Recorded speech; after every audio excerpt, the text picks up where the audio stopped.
obra salvó a Egipto y casi lo destruyó todo. Hoy muestro 3 construcciones tan insanas que si existieran hoy estarían prohibidas. Una represa que dobló al Nilo, una pirámide que se derrumbó en la cara de los trabajadores y una ciudad levantada de la nada en 365 días. Quédate hasta el final, porque no voy a decir cuál de ellas fue la villana, solo si la adivinas en los comentarios. Imagina esto.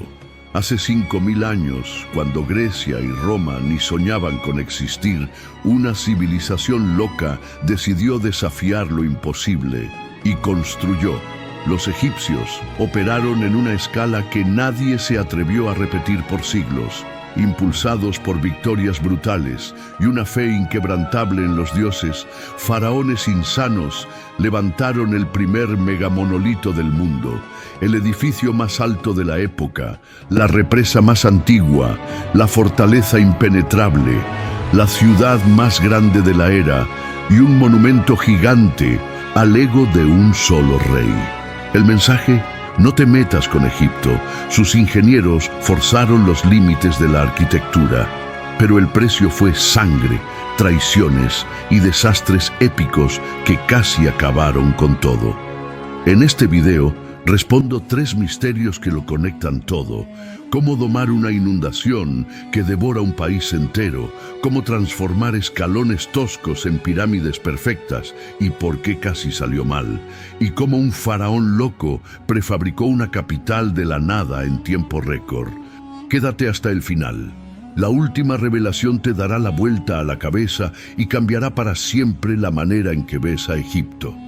Verano, 3000 años antes de Cristo. Una tormenta apocalíptica estalla en las mesetas de Etiopía, a 1300 kilómetros al sur de Egipto. Lluvia débil se convierte en diluvio y ríos olvidados despiertan con furia, arrastrando barro rojo como sangre ardiente desde África Oriental. Esa corriente desatada corre 1368 kilómetros hasta chocar con el Nilo Blanco, en Sudán, dando vida al Nilo, el corazón palpitante de una civilización naciente. Si el río no crece, hambre segura. Si desborda demasiado, caos. Finales de julio. El Nilo se convierte en monstruo, devorando 966 kilómetros desde el sur hasta el Mediterráneo. Aldeas desaparecen, miles quedan sin techo, cosechas se pudren, niños mueren. Y textos antiguos dicen que, en los peores días, la desesperación llevó al canibalismo. Esto no es una película, es el Egipto antiguo luchando por sobrevivir. Pero la nueva capital, Memphis, queda intacta, protegida por una muralla colosal de 15 metros de altura, la primera represa de la historia. ¿Quién hizo esto? Menes, el primer faraón, un hombre que era mitad guerrero, mitad genio de la construcción y que acababa de unir el Alto y el Bajo Egipto en un solo reino. No jugaba en vano. Visto como un enviado de los dioses, Menes tenía la misión de sostener el orden del universo y salvar al pueblo, aquí y en el más allá. En Memphis, miró al Nilo, que los egipcios llamaban Dios, y dijo: «Yo te doblo». Sus ingenieros levantaron una barrera de piedra y barro que desvió el río y salvó la capital. Cuando se abrió el canal, sacerdotes cantaron, multitudes lloraron, no de miedo, sino de asombro ante algo que parecía imposible. Una sociedad de hace 5000 años hizo eso. Locura. Menes reunió un poder sin precedentes, mucho más allá de lo que los jefes locales habían tenido, porque trajo todo el territorio bajo su autoridad. Visto como enviado de los dioses, correspondía al rey sostener el orden del cosmos y garantizar el bienestar del pueblo, en esta vida y en la próxima. En Memphis, Menes decidió someter a la naturaleza mediante soluciones técnicas audaces.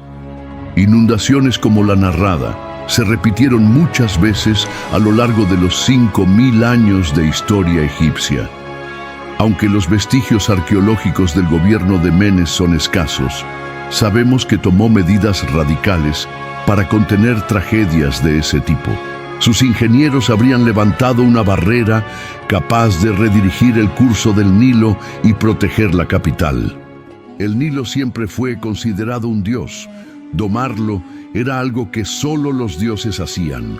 Al erigir muros de piedra y barro para doblar el río, Menes se atrevió a competir con lo divino. Crónicas posteriores relatan que, al abrirse el nuevo canal, los sacerdotes entonaron cánticos y los hombres lloraron, no de tristeza, sino por la sensación de haber presenciado una hazaña sobrehumana. Pensar que una sociedad de hace 5000 años habría concebido algo así es impresionante. La presa de Menes, sin embargo, se perdió con el tiempo. Sobrevive, al este de Menfis, otra obra antigua, la Sad el-Kafara, datada de alrededor del año 2700 a.C., cuya ruina expone soluciones adoptadas por los primeros ingenieros del Valle del Nilo. Se trataba de 2 macizas cortinas de piedra, cada una con alrededor de 10 metros de altura, más bajas, por lo tanto, que la estructura atribuida a Menes. Las paredes tenían aproximadamente 24 metros de espesor en la base y 12 en la cima. Entre ellas, un relleno de tierra y piedras reforzaba el conjunto. Se calcula el transporte de algo así como 100.000 toneladas de roca, y para la obra de Menes, probablemente mucho más. Hace 5 milenios, un emprendimiento así consumía un esfuerzo humano inimaginable. Hoy, para mover un bloque de 10 toneladas, basta contratar una grúa. Hace 3000 años se contaba con brazos, palancas e ingenio, no con máquinas. Por lo que todo indica, mientras la presa de Menes resistió durante siglos, la Sad el-Kafara fracasó de modo estruendoso. Una abertura de alrededor de 33 metros muestra dónde la presión del agua rompió la estructura. Es posible que una tromba de agua, quizá durante la fase de construcción, haya destruido el trabajo en un único evento. Para los pioneros de la ingeniería egipcia, ruinas y colapsos eran parte de un aprendizaje sin manual. No había precedentes para obras tan vastas. El objetivo era traducir en piedra la autoridad del faraón, teniendo a la naturaleza como única maestra. Eso exigía imaginación y el empleo monumental de materiales del propio entorno. Menes fue decisivo en la transformación de Egipto. De un mosaico de agricultores pasó a potencia regional. Se dice que gobernó durante 62 años y encontró un fin trágico, atacado por un hipopótamo durante una cacería. Su presa, sin embargo, habría atravesado eras, sobreviviendo mucho más allá del último faraón que regresó a los dioses. Se convirtió en la piedra fundamental de una tradición constructiva, inspirando a generaciones a perseguir proyectos cada vez más audaces. Egipto ocupa la encrucijada entre África y Oriente Medio. El Nilo lo convierte en el único país del Sahara abastecido por un flujo natural constante de agua. Por eso, desde la prehistoria, gentes fueron atraídas a sus orillas. Primero nómadas, después agricultores que fijaron aldeas a lo largo del río. Cuando Menes finalmente reunió a todos bajo un mismo estandarte, hacia el año 3000 a.C., el imperio nació. De allí en adelante, incontables dramas humanos moldearon el destino egipcio, pero el Nilo permaneció como el hilo continuo. A pesar de las crecidas, es precisamente él la razón por la cual el primer gran imperio floreció allí y no en otro lugar. En el amanecer del tercer milenio antes de Cristo, cuando los estados se consolidan, el Nilo asume una función inédita. Impulsa la expansión económica y territorial de Egipto. Puertos y canales artificiales comienzan a conectar regiones distantes y a irrigar los campos. Las barcazas hacen el papel de camiones y la red de canales se convierte en una red vial líquida. Carreteras, ruedas, los egipcios no las necesitaban, tenían el Nilo. La corriente los llevaba del sur al norte y los vientos alisios con las velas los traían de regreso del norte al sur. Para cruzar el país en sentido este-oeste, abrían canales. Eran maestros en excavación hidráulica y por esas vías navegaban personas, granos, provisiones y piedra. Casi 2 milenios antes de que Roma construyera sus primeras chozas, los faraones ya dominaban una ingeniería sin paralelo. Y por primera vez en la historia, la tecnología comenzó a remodelar no solo la vida, sino también la muerte. Nada mostró tan bien la inventiva egipcia como las tumbas reales de lujo. La noción egipcia de la vida después de la muerte difiere de la judeocristiana. Es concreta, física, cotidiana. Los muertos dependen de los vivos. Su continuidad sostiene el orden del cosmos. Las tumbas son verdaderas casas subterráneas de piedra. Al fin y al cabo es allí donde uno vive después. Al principio, los sepulcros reales eran mastabas de adobe, un rectángulo elevado, visitable, sobre el cual se realizaba el culto, y debajo, cámaras selladas excavadas en la roca. Allí reposaban el sarcófago y todos los objetos necesarios para la eternidad. Había letrinas, pilas para abluciones. Todo indica que la vida póstuma se desarrollaba en las partes subterráneas. Con el tiempo, los faraones empezaron a erigir santuarios de culto separados, y ese paso abrió el camino para la evolución de las mastabas en colosales complejos que aún dominan el desierto occidental, las pirámides. En total, los egipcios levantaron más de una centena de ellas. Cerca de 80 todavía permanecen en pie. El volumen de piedra empleado sería suficiente para construir un muro de 3 metros de altura por 1,5 metros de grosor, uniendo Nueva York con Los Ángeles. La proeza logística, extraer, tallar y asentar bloques provenientes de canteras esparcidas por todo el país, sigue asombrando. Hoy en día, las pirámides continúan siendo la gran vedette del mundo antiguo, pero no nacieron listas. Hicieron falta 6 faraones, 4 generaciones y algunos desastres hasta que alcanzaran proporciones y soluciones consideradas perfectas. El viaje comenzó en Saqqara.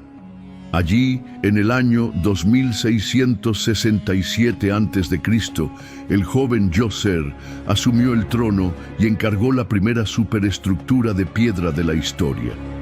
Su proyecto consolidaría a Egipto como la civilización más avanzada de su tiempo y elevaría al autor de la obra maestra al panteón de los dioses. Un nuevo rey es coronado, Djoser, tradicionalmente contado como el segundo gobernante del llamado Reino Antiguo. Forjaría fama de sabio y devoto. Incluso 2 milenios después de su muerte, sería el modelo que otros monarcas intentarían seguir. Llegó a ser tan venerado en vida que a los ojos del pueblo superó la condición mortal, convirtiéndose en el primer faraón deificado. En la dinastía 19ª, era adorado como aquel que abrió la piedra, un título revelador que ligaba su nombre al descubrimiento de la construcción pétrea. Entre sus primeros actos está la preparación de la morada final. Djoser manda erigir un complejo funerario, la obra que definiría su destino eterno. La idea de construir una tumba no era novedad. Los reyes venían haciéndolo desde hacía siglos. El resultado, sin embargo, sería revolucionario. Además del porte inédito, el complejo rompía con el patrón al emplear piedra y no ladrillos de barro. En otras partes del mundo, como en las Américas y en Europa, se apilaban piedras de manera limitada. En Mesopotamia había arquitectura monumental, pero en ladrillo. En aquel período, Egipto se destacaba por atreverse a usar piedra a gran escala. Para realizar la tumba pétrea, Djoser recurrió a su brazo derecho. Imhotep, un arquitecto de origen humilde que acumulaba funciones de tesorero, sumo sacerdote y visir, algo parecido a un primer ministro. Sería, sin embargo, su revolución constructiva en el complejo funerario lo que lo volvería inmortal. Siglos después, incluso los romanos, orgullosos de su propia ingeniería, rendirían culto a su nombre. Es importante notar, el giro arquitectónico de Imhotep, que culminaría en la primera pirámide, no surgió de un destello repentino. Su plan inicial era solo construir la mayor mastaba de todas. Definir el lugar de sepultura era una decisión cargada de significado. El sol nace en el este y muere en el oeste. Quien deseaba reflejar al dios solar escogía el lado occidental del Nilo, con la tumba orientada hacia el amanecer, promesa de renacimiento. Djoser optó por Saqqara, el cementerio nacional sagrado desde los tiempos de Menes, en el lado oeste del río y próximo a Menfis. Con el terreno elegido venía el desafío de la mano de obra. Al hablar de trabajo compulsorio, muchos evocan la esclavitud de la era anterior a la Guerra Civil Norteamericana. Comparación engañosa en este caso. También es exagerado decir que los campesinos trabajaban por puro amor al rey. Los convocados recibían pago en especie, comida, cerveza, ropa y reducciones fiscales. La organización se daba en equipos de cerca de 20 hombres, en total aproximadamente 500 cuadrillas. Algo así como 10.000 trabajadores actuaron en el complejo.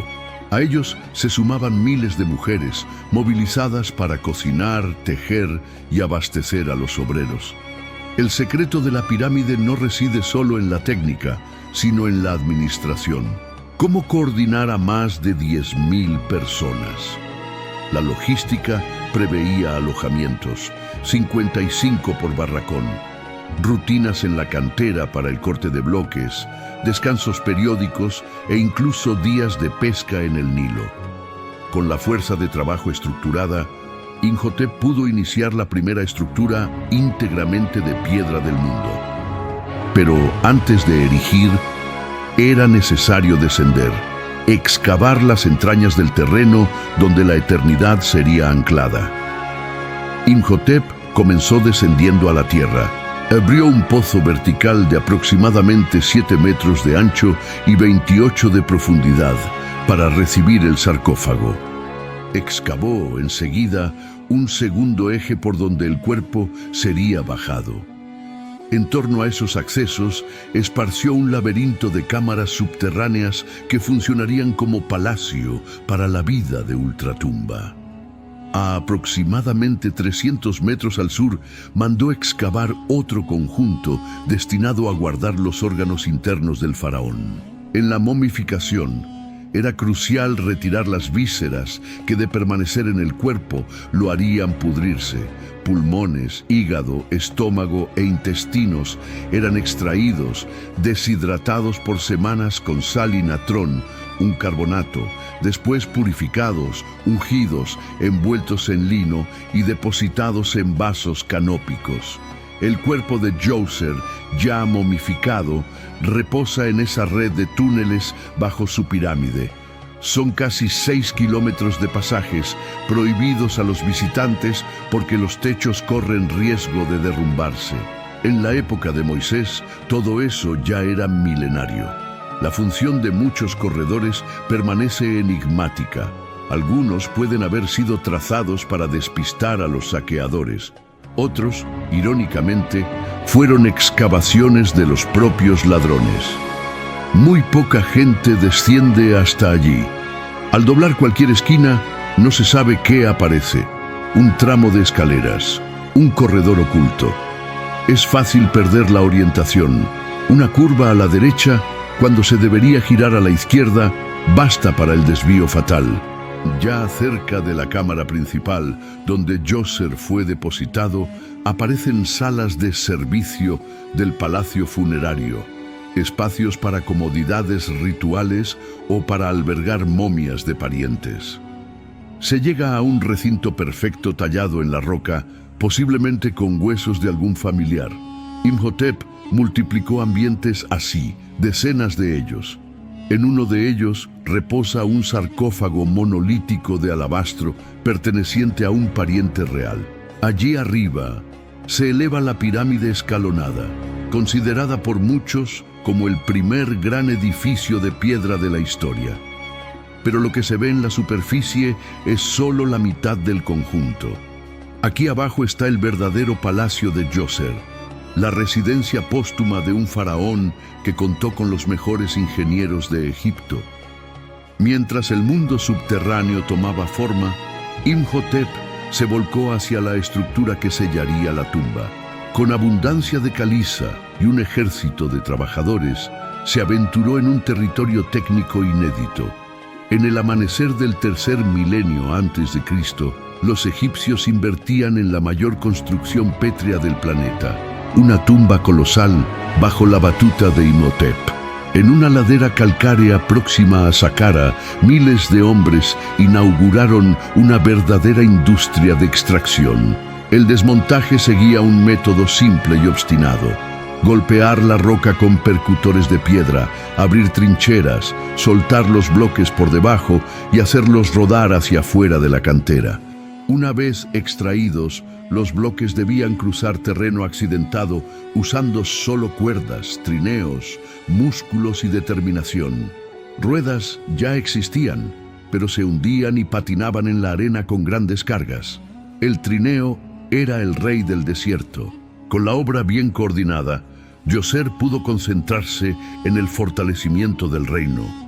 Abrió minas en la península del Sinaí, llenando los cofres con turquesa y cobre, y empujó la frontera meridional hasta Asuán, límite que persistiría por mucho tiempo.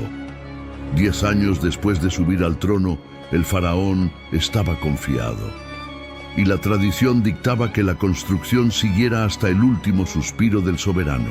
Con las partes subterráneas concluidas y tiempo de sobra para arriesgar, Imhotep apuntó al cielo e inició ampliaciones que darían la vuelta a la arquitectura.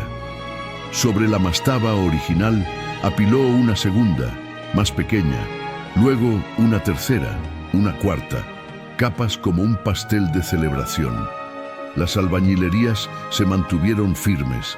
Animado, ensanchó el conjunto hacia el oeste y añadió 2 niveles más por encima. La tumba de Djoser asumió una forma inédita a los ojos egipcios, una pirámide escalonada.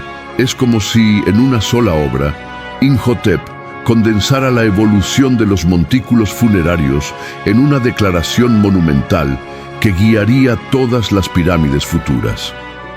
Tras casi 20 años de trabajo, la pirámide escalonada de Djoser se erguía como un edificio de cerca de 20 pisos. Alrededor tomaba forma un complejo que redefiniría el patrón de las tumbas reales. Al norte se levantó un palacio. Al lado, 2 casas ceremoniales que simbolizaban el Alto y el Bajo Egipto. Rodeando todo el perímetro, más extenso que el área del Yankee Stadium, una muralla de caliza de 3 niveles aislaba el santuario del mundo profano. Ayer como hoy, solo había un punto de acceso, un pórtico con columnata que alberga las primeras 40 columnas de piedra erigidas por el ser humano. Cada una tiene alrededor de 10 metros de altura. El esqueleto que las envuelve delata la fase embrionaria de la ingeniería. Temeroso de que se derrumbaran, Imhotep las encastró en muros para refuerzo. Construyeron así porque aún no dominaban la columna libre. Era ciencia basada en prueba y error. Djoser murió en el año 2648 a.C. Su gobierno, que duró 19 años, fue un arco de innovaciones sin precedentes. Con la noticia del fallecimiento, todo Egipto vino a honrar su memoria. Subió entonces desde el valle una inmensa procesión.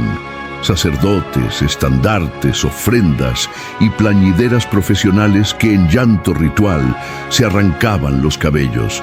Una despedida a la altura del rey que abrió la piedra y cambió para siempre el lenguaje de la eternidad.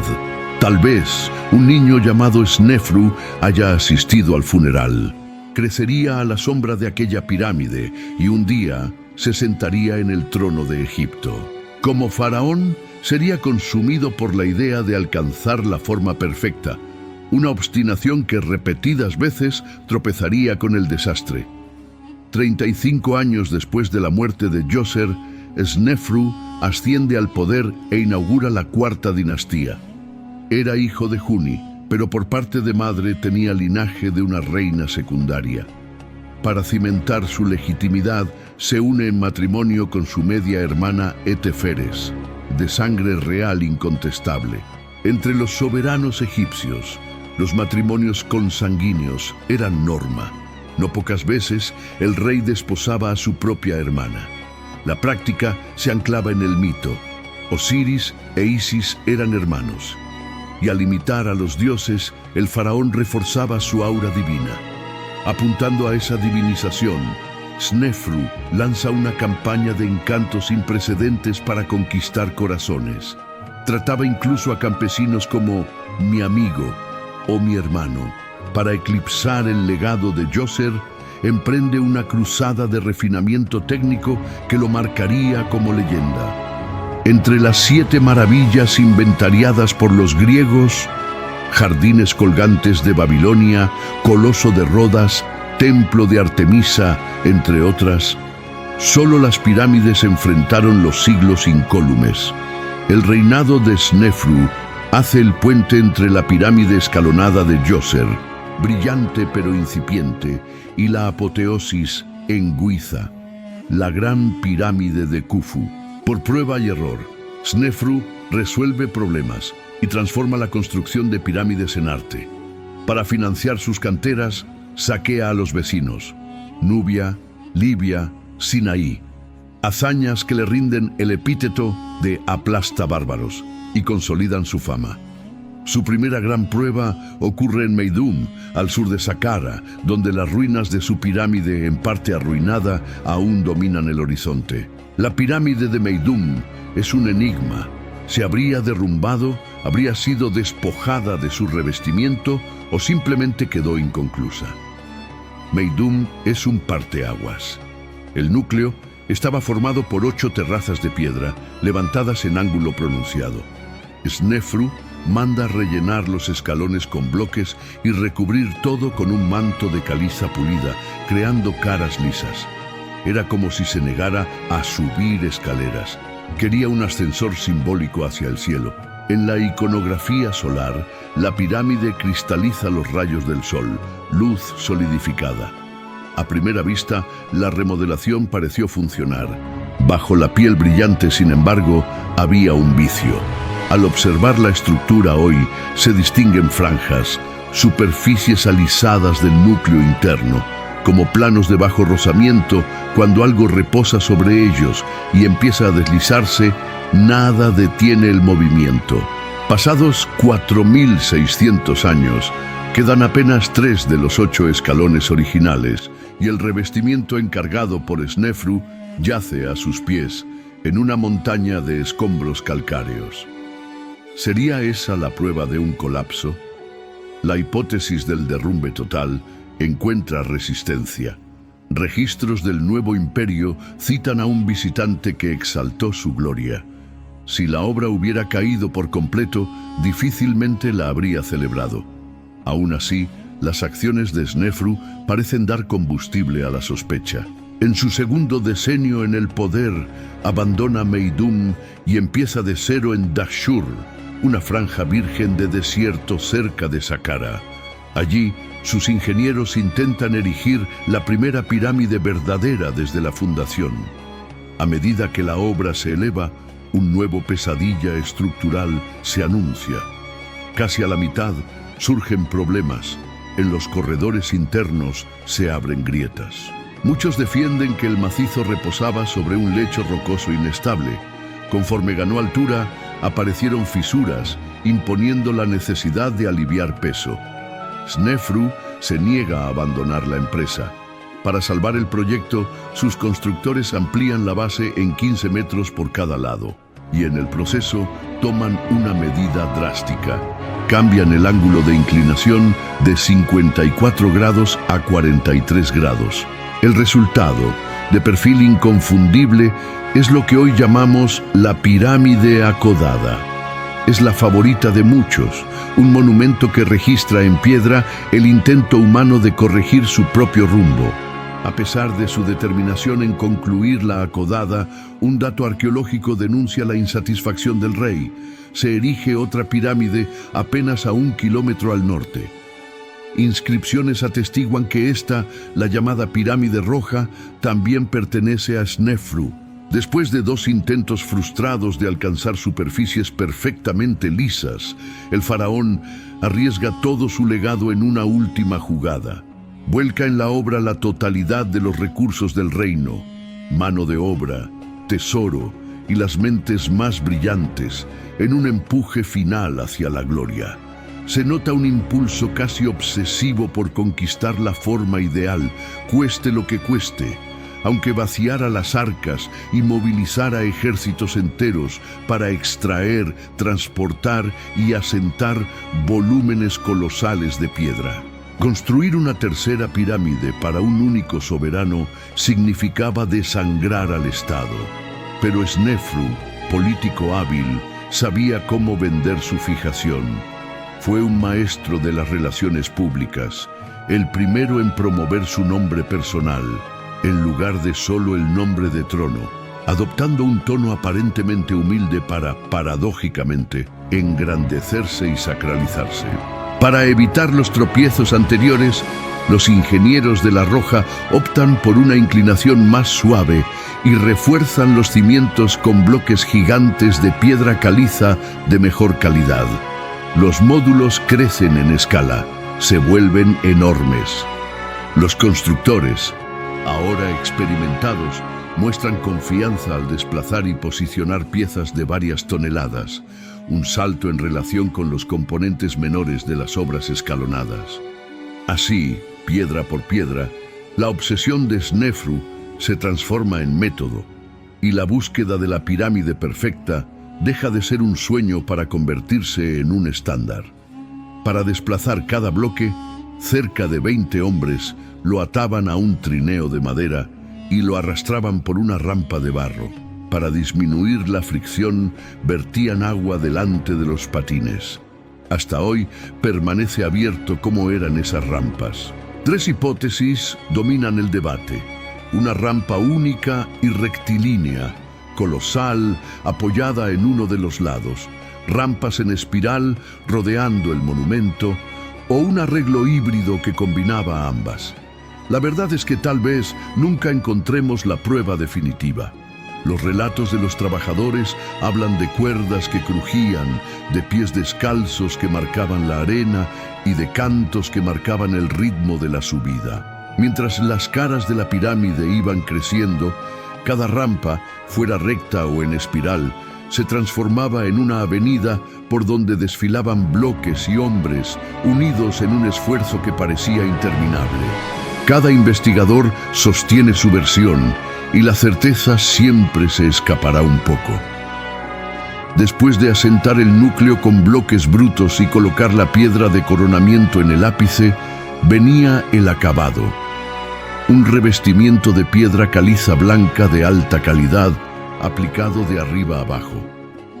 El trabajo comenzaba en la cima y descendía hacia la base, con la superficie alisada a cinceles de cobre. Era un oficio de gran especialización. Se nota en la pirámide acodada. Vista desde abajo, su piel pulida brilla como vidrio. Fueron necesarias 3 tentativas y muchas décadas, pero la obstinación de Snefru por la forma perfecta dio fruto. La pirámide roja es la primera pirámide verdadera. Con ella, los ingenieros probaron que sabían levantar un monumento liso y simétrico, y además dominaron el secreto de las grandes cámaras internas. El interior de la Roja aún es accesible por una abertura situada a unos 28 metros por encima de la cara norte. Al final de un corredor inclinado se llega a la primera de 3 salas proyectadas para albergar los restos y los tesoros de Snefru. Construir un espacio amplio dentro de una masa de millones de toneladas es un problema de carga colosal. Para dispersar la presión, se adoptó el techo en falsa bóveda, la llamada corbela. Las paredes retroceden en escalones sucesivos, formando una pirámide invertida hasta llegar a una cumbrera estrecha más fácil de sostener. La cámara más profunda, la mortuoria, levanta un techo de unos 15 metros de altura. En 1950 se encontraron allí los huesos de un hombre de mediana edad. Sin inscripciones, nadie pudo identificarlo. Hay quienes defienden que sean los restos de Snefru. Otros sostienen que fue sepultado en la Akodada, que posee un complejo funerario más completo. En todo caso, el destino final del rey sigue siendo un enigma. Snefru reinó durante aproximadamente 3 décadas y falleció hacia el año 2589 a.C. Sus obras le garantizaron la inmortalidad. Excavaciones muestran que 2 milenios después aún quemaban incienso en su memoria. Su hijo y heredero Khufu levantaría la mayor de todas, la Gran Pirámide de Giza, cuyas caras ascienden en un ángulo preciso cercano a 51 grados. Cuando Khufu construyó su coloso, el reino antiguo vivía su auge. 4 siglos más tarde, sin embargo, el sistema se derrumbó. Entre los siglos XXII y XXI a.C., sequía, hambre y desorden tomaron el país, hasta que una nueva dinastía de faraones emergió del sur, expandió las fronteras como nunca y dejó, tras sus campañas, sangre y fortificaciones que reinstalarían el poder absoluto egipcio. Surge entonces un faraón guerrero abriéndose camino por Nubia en una ofensiva devastadora. Es el Imperio Medio, la llamada Edad de Oro, y su nombre es Sesostris III. Su triple objetivo: asegurar la frontera meridional, controlar las rutas comerciales nubias y capturar oro. Nubia siempre fue vital por ser la vena aurífera del Nilo. El camino del metal atravesaba territorios de guerreros nubios conocidos como Kermans. Sesostris tenía la ventaja de un ejército numeroso y organizado, pero los Kermans dominaban un arco mortal. Eran arqueros refinados. Hasta la Edad Media fueron célebres como tiradores de la pupila. Acertaban en los ojos de caballeros en movimiento. Aún así, Sesostris era un coloso y no admitía derrota. En muchos reinados apenas se percibe rasgo de personalidad. El suyo es una excepción. Sus retratos, raros y elocuentes, exhiben altivez y melancolía, una humanidad marcada por la experiencia. Hay peso en sus facciones, señales de preocupación y de edad. Un rostro que parece cargar con el destino del pueblo. A los enemigos, sin embargo, su compasión no alcanzaba. Su ejército arrasó Nubia, tomó tesoros y tierras y dejó un rastro de muerte. En una estela fronteriza se jacta, quemó campos, mató hombres, esclavizó mujeres, envenenó pozos. Habla como un general romano. Proclama: quien protege mi frontera es mi hijo. Quien no protege no es mi hijo. Directo, implacable. A medida que avanzaba, salpicó el valle del Nilo con superfortalezas destinadas a trabar la frontera y a exhibir la fuerza egipcia. Fueron erigidas hace cerca de 3.700 años, cuando la arquitectura militar casi no existía. Muchos ejércitos aún vivían en chozas.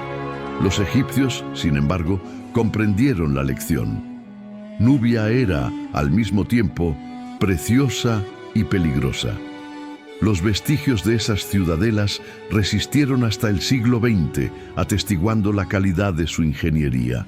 Hoy yacen en el fondo de un lago repleto de cocodrilos, el lago Nasser, formado por la represa de Asuán en los años 1960. Un embalse con algo así como 563 kilómetros de extensión, y bajo sus aguas se perdieron las superfortalezas del Imperio Medio. Una de las mayores ciudadelas erigidas fue la de Buchen, antiguo puesto comercial activo desde el Reino Antiguo. La fortaleza se extendía por casi 2 campos de fútbol e incorporaba soluciones técnicas comparables a las de las fortalezas europeas medievales. En el Mediterráneo antiguo, nada se asemejaba a Buen. Múltiples capas defensivas, posiciones entrecruzadas para arqueros que disparaban en diversas direcciones, además de foso y murallas concéntricas. Un invasor necesitaría vencer el foso y sucesivos muros bajo una tormenta de flechas hasta alcanzar el corazón del complejo. El puesto albergaba cerca de 1000 soldados, incluyendo a nubios capturados, obligados a servir por 6 años en el ejército egipcio. Al final del reinado de Sesostris III, la cadena de fortalezas se extendía por aproximadamente 300 kilómetros al sur de Asuán, consolidando el dominio de Egipto. Sesostris gobernó por 39 años. Durante siglos tras su muerte, en el año 1831 a.C., sus fortificaciones permanecieron activas. Pero, en cierto momento, dejarían de ostentar guarniciones egipcias. En los 2 siglos siguientes, a medida que el Imperio Medio se desintegraba, sus conquistas fueron revertidas. El estado quedó frágil. Kerma ganó fuerza en Nubia, y los fuertes pasaron al control kermano aparentemente sin choques decisivos. Mientras los kermanos retomaban el sur, un grupo del este, los Hicsos, se apoderó del norte. El imperio se encogió. Egipto vivió bajo asedio por cerca de un siglo. En el siglo XVI a.C., sin embargo, una nueva dinastía de faraones nativos emergió para restaurar el esplendor. Entre sus protagonistas, una soberana que rompería la barrera de género y afirmaría autoridad absoluta, 14 siglos antes de Cleopatra. La muerte de Tutmosis II abrió un vacío en el palacio. Su hijo, con una concubina, Tutmosis III, fue proclamado rey, pero era un niño y no podía gobernar solo. La reina viuda, Hatshepsut, asumió como corregente y en la práctica gobernó como faraón. Con el tiempo acumuló poder político y en el 7º año de la corregencia tomó para sí el título de rey. Esto era un escándalo para los patrones egipcios, en los que la realeza efectiva era masculina. Para neutralizar la cuestión de género, Hatshepsut reformuló su imagen, adoptó iconografía masculina, cuerpo representado con rasgos viriles y la famosa barba postiza de los faraones. Si quería ser tratada como rey, tendría que construir como tal. Para eternizar su nombre, encargó un gran templo funerario en la orilla occidental de Tebas, el núcleo de poder del Imperio Nuevo, un santuario destinado a acoger su espíritu tras la muerte. Para proyectarlo, eligió a Senenmut, un arquitecto plebeyo con quien mantenía una relación singular. Muchos suponen que Hatshepsut y Senenmut fueran más que aliados profesionales. Grafitis de tono obsceno, con los nombres de ambos en poses comprometedoras, alimentaron el rumor. Independientemente de eso, Senenmut demostró ser un ingeniero extraordinario. El templo de Hatshepsut en Deir el-Bahari es testimonio de su talento y devoción. Obra de amor, dicen algunos, y por eso no se parece a ningún otro en Egipto. Hoy se alza solitario en el desierto. En la antigüedad estaba rodeado de jardines y espejos de agua, convirtiéndose en uno de los monumentos más lujosos de su tiempo. La composición se organiza en 3 terrazas encajadas en la ladera calcárea, unidas por una amplia escalinata axial. Los niveles superiores presentan pórticos con columnas. En los paneles en relieve se ve la narrativa de la concepción divina de Hatshepsut. Era propaganda de primer orden. Una secuencia muestra al dios Amón visitando a su madre. Luego, el encuentro íntimo. La concepción con la ayuda de diosas. Por último, la niña es saludada como rey de nacimiento divino. En Deir el-Bahari, Senenmut concibió un santuario sin precedentes para una faraona fuera de lo común. La empresa llevó cerca de 15 años. En ese intervalo, Tutmosis III llegó a la mayoría de edad y pronto reclamaría el trono. Para mantenerse en el poder, Hatshepsut intensificó el mensaje de su filiación divina, encargando una serie de obeliscos para reforzar el vínculo con Amón-Ra. El obelisco, en su esencia, es simple, una torre monolítica de 4 caras, rematada por un piramidión, cubierta de inscripciones y relieves. A primera vista parece algo directo, pero sumando extracción, transporte y erección, se trata de una de las hazañas más impresionantes de la ingeniería y el arte egipcios. La historia de esos monolitos nos lleva a la antigua cantera de granito de Asuán, a unos 185 kilómetros al sur de Tebas. De allí salió la mayoría de los obeliscos, y allí permanece uno inacabado tallado en 3 lados. Con unos 42 metros de longitud y más de 1.100 toneladas, reposa aún en el lecho rocoso. Habría sido el mayor del mundo, de no ser por una fractura que obligó a su abandono. Incluso incompleto, revela el método de extracción. Los obreros golpeaban el granito con bolas de dolerita, roca más dura, hasta desprender astillas y abrir canales. Para extraer un bloque de ese tamaño, se estima que 130 hombres trabajaban durante un año. Imagina la desazón al verlo resquebrajarse al final, con la pequeña consolación de que, al menos, no tendrían que moverlo. Una vez separado, surgía el desafío de transportarlo, a veces por cientos de kilómetros. La solución pasaba por el Nilo y su crecida anual. Monolitos y bloques ciclópeos desplazan gran volumen de agua y pueden encallar. Por eso, el período de las crecidas, cuando el río alcanzaba mayor profundidad, era el más seguro. Al llegar al destino, quedaba superar el último obstáculo, colocarlo de pie. El cómo exacto sigue siendo discutible, pero una hipótesis es recurrente. Primero se asentaba una base de granito, luego se levantaba alrededor un cascarón de ladrillos de barro, formando un recinto que se llenaba con arena. En 2 laterales se construían rampas de ladrillo. Con cuerdas y trineos, los trabajadores tiraban del obelisco por una rampa, lo hacían descender por la otra, hasta que quedara en posición horizontal sobre la cama de arena. Entonces, se retiraba la arena poco a poco mientras se traccionaba el monolito, permitiendo que la punta del piramidión se elevara gradualmente hasta quedar perfectamente vertical y encajada sobre la base. Desafortunadamente para Hatshepsut, el desenlace de su gobierno fue todo menos sereno. Hacia el año 1459 a.C., su arquitecto favorito, Senenmut, desapareció sin dejar rastro. Al año siguiente, la propia faraona murió de manera misteriosa. Su cuerpo jamás fue hallado. La tumba fue identificada, pero no la momia. Un enigma más que atraviesa milenios. 35 siglos después, no hay prueba concluyente, pero un sospechoso sobresale. Tutmosis III, el heredero legítimo, contenido durante años por su madrastra, pudo haber ajustado cuentas. Tras asumir, mandó destruir estatuas y monumentos de Hatshepsut y borró su nombre de los registros. Luego, construyó reputación de conquistador formidable, extendiendo la autoridad egipcia desde Siria hasta Sudán.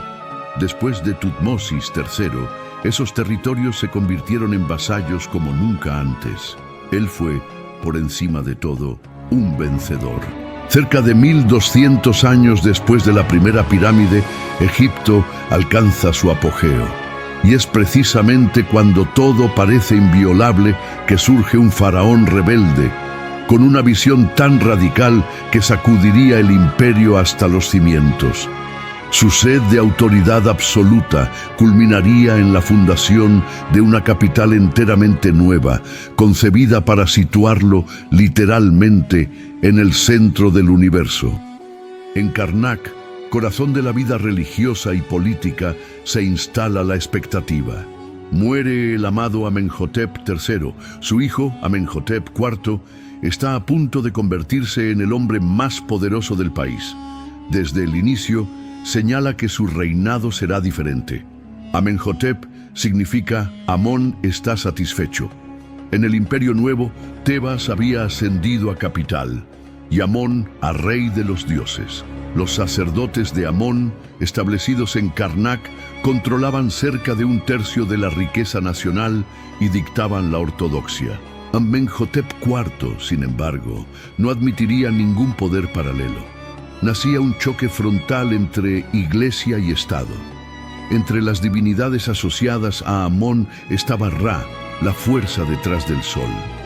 El disco visible, Atón, era tenido como secundario, hasta que el faraón erigió una religión entera en torno a él, elevándolo al primer escalón. En el 5º año de reinado, durante un viaje al norte, Amenhotep encuentra un tramo de desierto recortado por acantilados calcáreos. Allí, dice él, Atón le habla, revelando que ese era el lugar donde comenzó la creación. En éxtasis, el rey cambia su propio nombre a Ajenatón, siervo de Atón, y decide abandonar Tebas para levantar de la nada una ciudad en aquella región, a unos 300 kilómetros de distancia. Piensa en una decisión presidencial que cerrara la capital y trasladara todo a Texas, anunciando, aquí está la nueva capital. Imagina la conmoción en Washington. Así fue para el pueblo de Luxor. Los empleos se desvanecen y todos deben seguir al soberano rumbo a lo desconocido. La ciudad recibe el nombre de Ajetatón, horizonte de Atón. Hoy llamada Amarna, quedan pocos rastros de las estructuras monumentales que la transformaron en una metrópoli hace 3.300 años. Ajenatón la quería lista para ayer. La prisa obligó a los ingenieros a reinventar la obra. Surgió entonces una innovación: bloques de caliza estandarizados, lo suficientemente ligeros para ser cargados por pocas personas y rápidos de apilar. Llamados Talatat, fueron un anuncio de componentes prefabricados. Con ellos, los edificios se levantaban a un ritmo inédito. No eran necesarias cuadrillas gigantes arrastrando megabloques. Cada obrero podía transportar una pieza, como quien lleva ladrillos. El urbanismo también rompió moldes. Amarna cubriría unos 62 kilómetros cuadrados, extendiéndose por alrededor de 13 kilómetros a lo largo del Nilo y 4,8 kilómetros hacia el interior.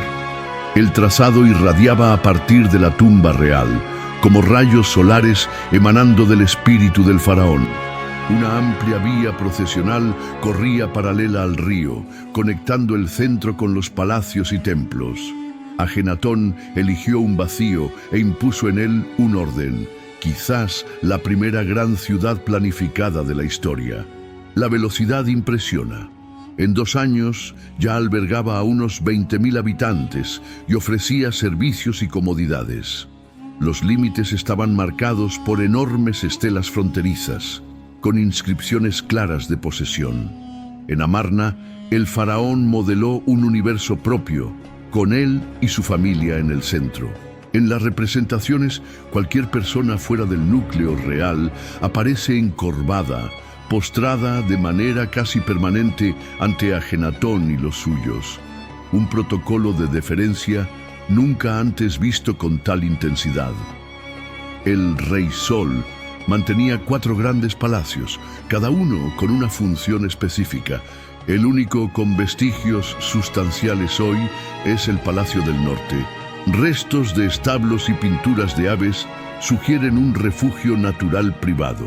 Al mismo tiempo, hay señales de jardines y de un salón columnado para recepciones oficiales. Retiro y escenario, intimidad y pompa conviviendo en un solo conjunto. Su pasión por lo grandioso también se materializó en los templos. Algunos kilómetros al sur se encuentran las ruinas del pequeño templo de Atón. El complejo ocupaba alrededor de 6.500 metros cuadrados, más del doble de la Casa Blanca, rodeado por un alto muro de ladrillos de barro. En el interior, 3 patios sucesivos estaban separados por pylons monumentales. En la simbología egipcia, esos portales representan las montañas del horizonte. El desplazamiento del dios a través de ellos equivale al disco solar naciendo y poniéndose entre colinas. En el primer patio se alineaban mesas de ofrendas y una rampa conducía a un altar elevado. Más allá del segundo pylon se abría otro patio, con la residencia del sacerdote. En el tercero, la zona más sagrada, residía el espíritu de Atón. Muchos arqueólogos sostienen que el pequeño templo funcionó como santuario permanente del propio espíritu de Ajenatón, la morada terrenal de su divinidad elegida. Entre desapariciones y damnatio memoriae, cambios de nombre y de capital, prefabricación y urbanismo solar, este capítulo condensa la osadía y el riesgo que moldearon Egipto. Poder absoluto reinventando religión, arquitectura y ciudad, y dejando en la arena huellas de un experimento tan breve como transformador. Pero el culto al faraón no lo acompañaría en la muerte como en la vida. Ya en la segunda década de gobierno, Akenatón comenzó a perder las riendas. Según todo indica, se sumergió cada vez más en la religión de Atón y descuidó la administración. Ignoró lo que ocurría fuera de su ciudad. Con rivales avanzando, el imperio se encogió. Los últimos años del rey están llenos de lagunas, pero un hecho es cristalino. Su muerte en el año 1336 a.C. desató una furia contenida. Las estatuas fueron despedazadas y sepultadas. En la tumba del sumo sacerdote Merira, los relieves todavía registran escenas del período. La más elocuente muestra a Akenatón en un carro, con el cráneo rapado. Si era tarde para castigarlo en vida, aún quedaba la posibilidad de arrasar con su existencia póstuma. Destruir la imagen de un muerto, para la mentalidad egipcia, era un ultraje supremo. Cortaba el camino del Ba hacia la morada eterna. Sabemos que era una de las peores afrentas posibles. Después de matar su espíritu, los súbditos abandonaron la ciudad. En pocos años, Amarna se convirtió en un fantasma de sí misma. El trono pasó a su hijo de 9 años, Tutankamón. Ansioso por desvincularse del legado paterno, restituyó la primacía del dios Amón, cambió su nombre a Tutankamón y devolvió la capital a Tebas. Allí, sus sucesores proyectarían las tumbas más espectaculares de la historia, abarrotándolas de bienes preciosos. Ellas reposan hasta hoy entre colinas, en el cementerio más célebre del mundo, el Valle de los Reyes. Cuando el sol despunta sobre la ribera occidental de Tebas, comienza una nueva semana para los artesanos de Deir el Medina. Todas las mañanas se despiden de sus esposas y caminan cerca de 1 hora hasta la obra en el Valle de los Reyes. Hoy asociamos el valle con Tutankamón, cuya tumba intacta fue revelada en 1922. Pero, dejando de lado el oro, su sepulcro es de los más pequeños y sencillos. El auge técnico de la construcción funeraria llegaría 40 años después de la muerte de Tut bajo Seti I. Al ascender en 1294 a.C., Seti heredó un imperio debilitado. En las 6 décadas anteriores, Egipto había vacilado con el torbellino religioso de Akenatón. Era necesario restaurar el orden tradicional y recuperar el esplendor de Tutmosis III. Seti, veterano de guerra y antiguo comandante supremo, impuso disciplina y reconsolidó el poder central. Su receta tenía 2 ingredientes: conquista y obra pública. En Karnak grabaría su nombre al encargar el legendario Salón Hipóstilo, una maravilla de la arquitectura antigua. Un bosque de 134 columnas colosales, algunas alcanzando la altura de 7 pisos. Son tan vastas que 10 hombres tomados de la mano apenas logran rodearlas. Los egipcios deseaban un gran espacio cubierto, pero no dominaban los vanos libres. Para ampliar el salón, multiplicaban columnas. En un área discreta de Karnak, una columna inacabada revela el método. Primero, rellenaban la base con barro y escombros. Después, tambores de piedra previamente redondeados subían por una rampa de barro y eran apilados. Cuando la pila alcanzaba el nivel del techo, se retiraba el relleno. Entonces se alisaban fustes y paredes. Al final de la excavación al revés, surgía la columna perfecta. Mientras las columnas consolidaban el legado de Seti, los relieves de las paredes reforzaban su imagen de general. Decidido a recuperar tierras perdidas, lanzó campañas en Siria y en Palestina, retomando rutas y puertos fenicios. Las escenas lo muestran capturando y ejecutando prisioneros, mientras sus soldados sembraban el pánico. Canteros, enlucidores y artistas preparaban su morada eterna en el Valle de los Reyes. El trabajo seguía como en una línea de montaje. Primero, la roca era tallada a golpes de simples cinceles de cobre. Cada equipo recibía lámparas con combustible contado. El tiempo de combustión funcionaba como marcador. Lámpara que se consume entera, jornada cumplida. Sobra aceite, señal de trampa. Luego entraban los enlucidores, cubriendo las superficies con una capa de yeso y cal para dejarlas lisas. A continuación, los dibujantes trazaban las escenas en tinta negra. El maestro revisaba en rojo. En algunos tramos, las correcciones aún son visibles. Solo entonces venían los escultores, abultando el contorno de cada figura para crear relieve alto. Había especialistas en manos, otros en rostros. Por último, todo recibía color. A medida que avanzaban en las entrañas de la montaña, quedaba claro que la tumba de Seti sería extraordinaria. Comienza con un corredor largo, descendiendo por 2 escaleras hasta un pozo vertical, pensado para drenar torrentes e igualmente distraer a los ladrones. El saqueo de tumbas era endémico. Papiros de Deir el Medina prueban que cuadrillas eran investigadas y juzgadas. Si los ladrones lograban pasar del pozo, se toparían con una cámara mortuoria falsa, amplia e inacabada, insinuando que nadie reposaba allí. Bajo el piso, sin embargo, se escondía una escalera que llevaba a otro corredor y por fin a la cámara real.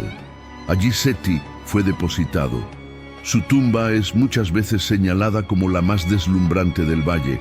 Aunque otras sean magníficas, ninguna está tan completamente decorada.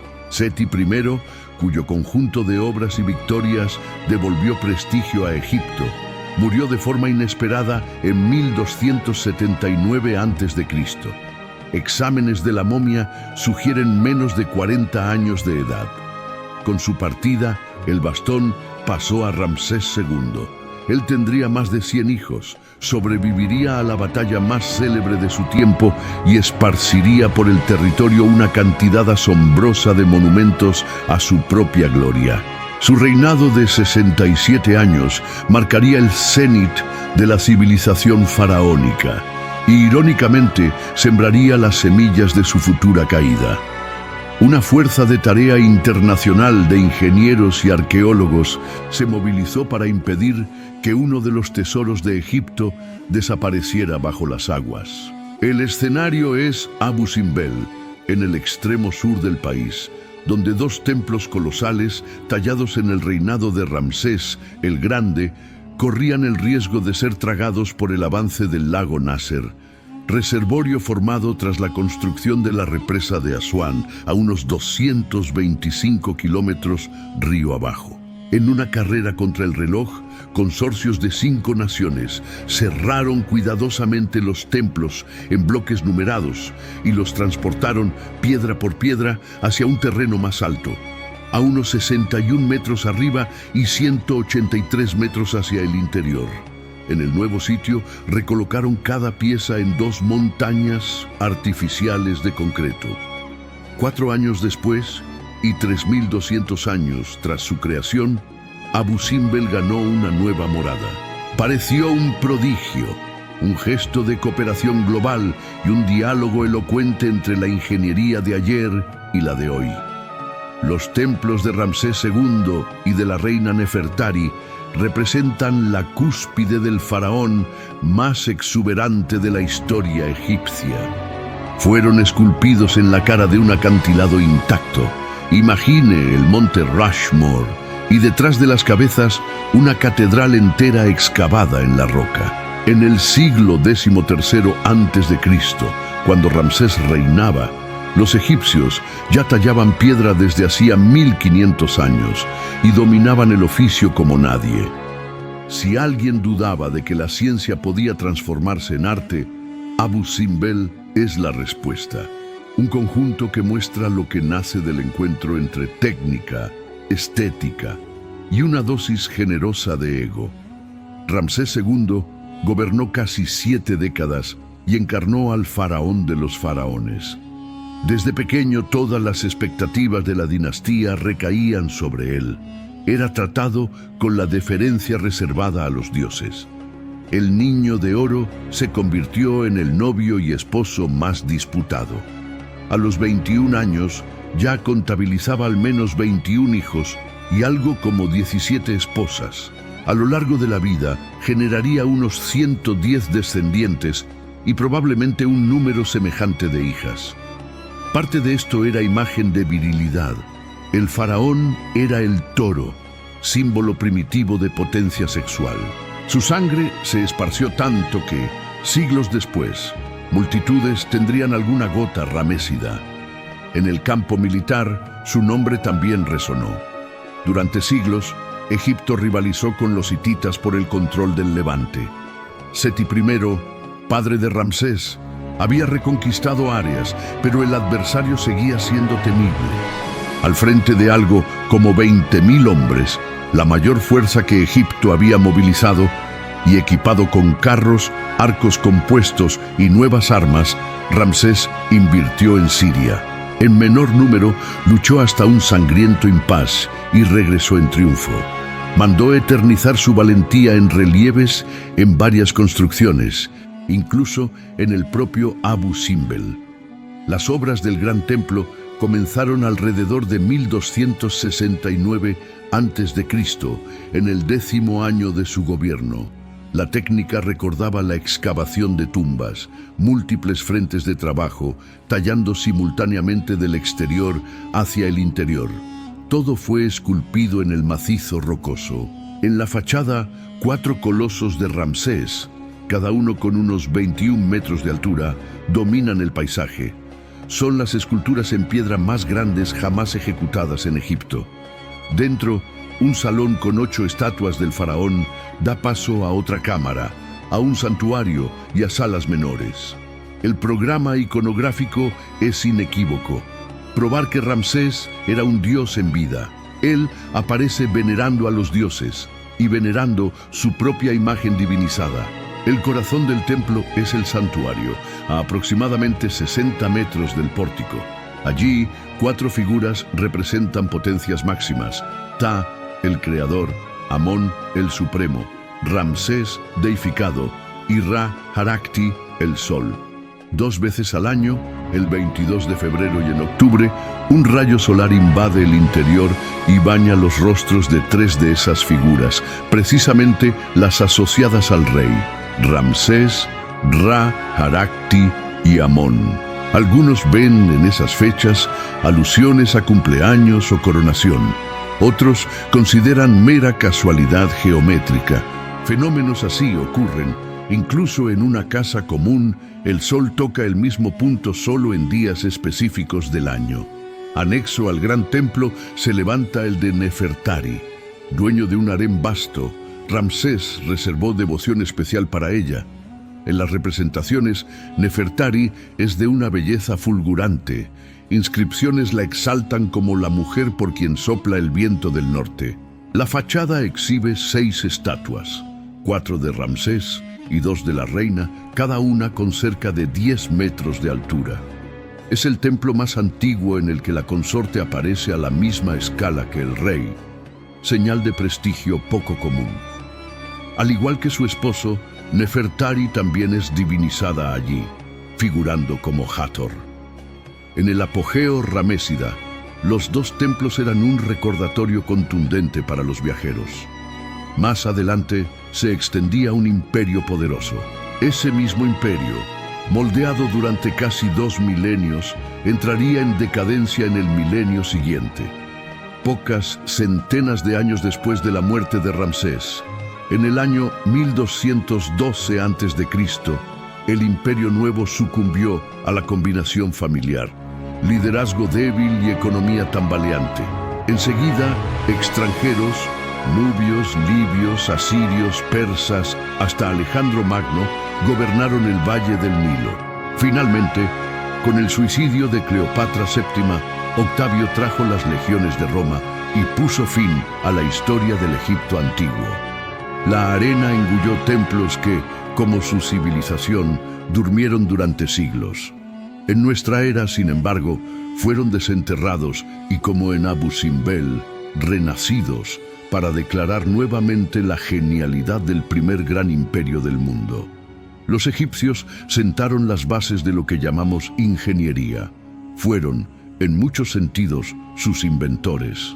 Sin computadoras, sin grúas, sus maestros de obra crearon monumentos que atestiguan no solo la comprensión temprana de principios estructurales, sino una capacidad única de coordinar multitudes de personas y recursos.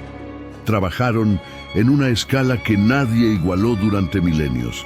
Alimentaban una confianza casi ilimitada en la propia aptitud de levantar cosas desmesuradas. Sin embargo, las obras que nos legaron son más que granito, caliza y sudor. Condensan genio creativo, técnica sin paralelo y la ambición humana, nunca saciada, de construir un puente entre lo terreno y lo sagrado. De la misma manera que los egipcios, pueblos posteriores levantaron murallas, acueductos y catedrales, mirando siempre más allá del horizonte. La lección que sus obras nos dejan es simple y eterna. No hay época en la que el ser humano deje de soñar con lo imposible y de mover montañas para alcanzarlo.